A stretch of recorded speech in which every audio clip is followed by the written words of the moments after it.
Metafix is a show that teaches you how to think in the metagame. I am not here to give you the answers, nor am I going to tell you how to win. Metafix teaches you how to play in the metagame and how to react around the metagame and what is in the metagame.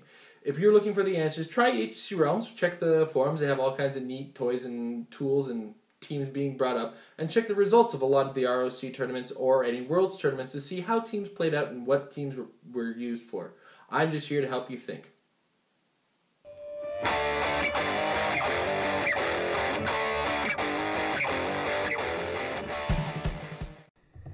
So I got to talk about one of the things I'm the most guilty about when it comes to this game, and it's taking your time and forming habits.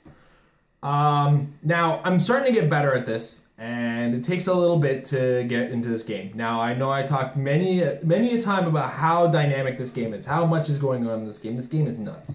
There's a lot to be taking in. One specific thing that's gone nuts is the beginning of the turn. The beginning of the turn has become hectic. There's a lot of things going on in there, and it takes a fair bit to pay attention to what's going on. So what I want to talk about is hesitation and habit forming.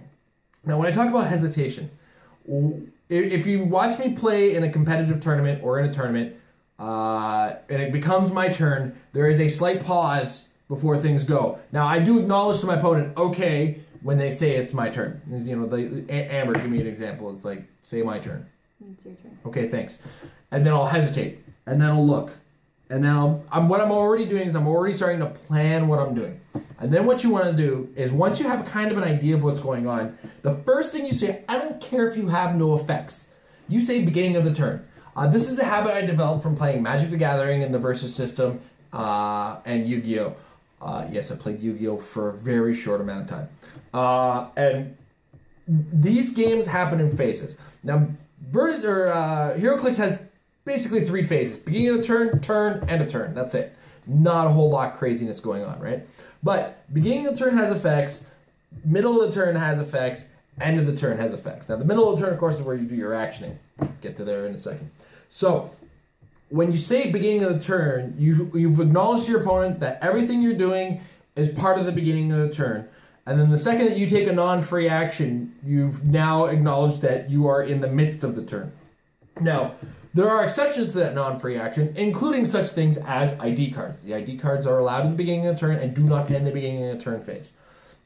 So, you always perform as many free actions as you possibly can that can set up your turn to be amazing at the beginning of your turn. That way, you've had a chance to not make any mistakes, limit your mistakes, pay attention to what you have planned, have things ready to go, and if something messes up, you can hesitate for a second as far as actioning goes. Now, if you have defensive perplexes planned, save those for the end of the turn. We'll get into that in a second. So once you're done your beginning of the turn effects and you're ready to start taking your actions, just take a second. This is where you start counting, double counting.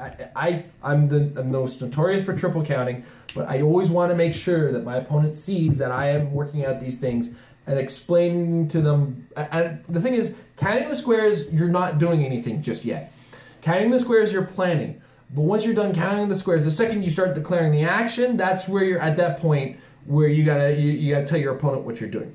So I'll be going 1, 2, 3, 4, 5 from a character, let's say that has a 5 movement running or 5 movement after resolution running shot, and then I'll start counting the squares from there, even before starting the running shot, and then I'll say, okay, I'm gonna running shot to here. I'll still recount the squares with the character and then go.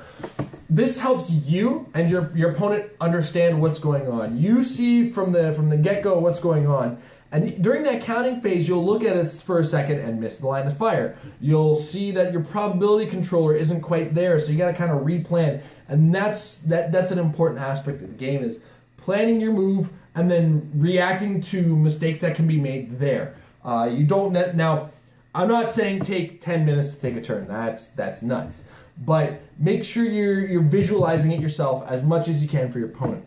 And now, when I'm saying habit forming, when I said the beginning of the turn habits, I am notorious for forgetting an ability. And if you know there's an ability that does something great, always be doing it.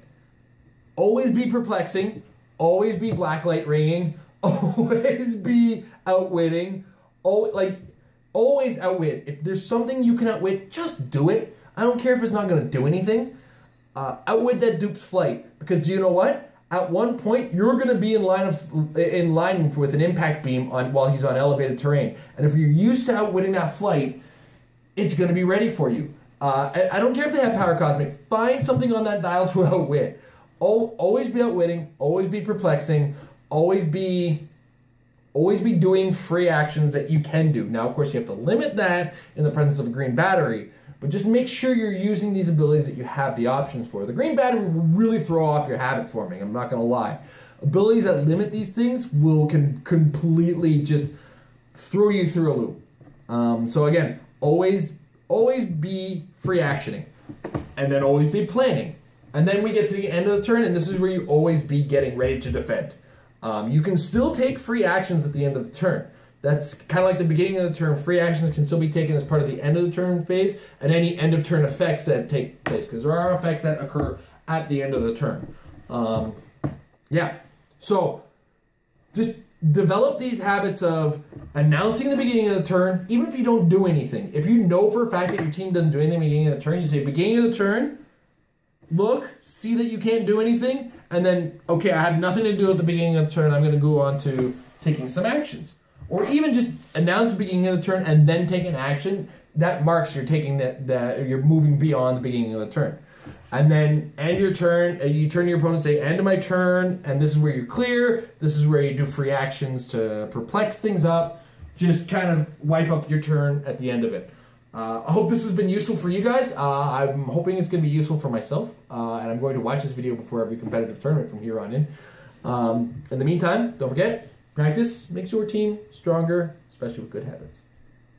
The opinions and thoughts brought to you in Metafix are not meant for the casual game at the table. Married with Clix is brought to you by Majestic's Heroclix sales down in Costa Mesa, California. Right now, they're in the middle of storefront change. In the meantime, don't forget to check out their eBay store. If you check the link down below, they always have great Heroclix stuff at fantastic prices, and they'll ship just about anywhere.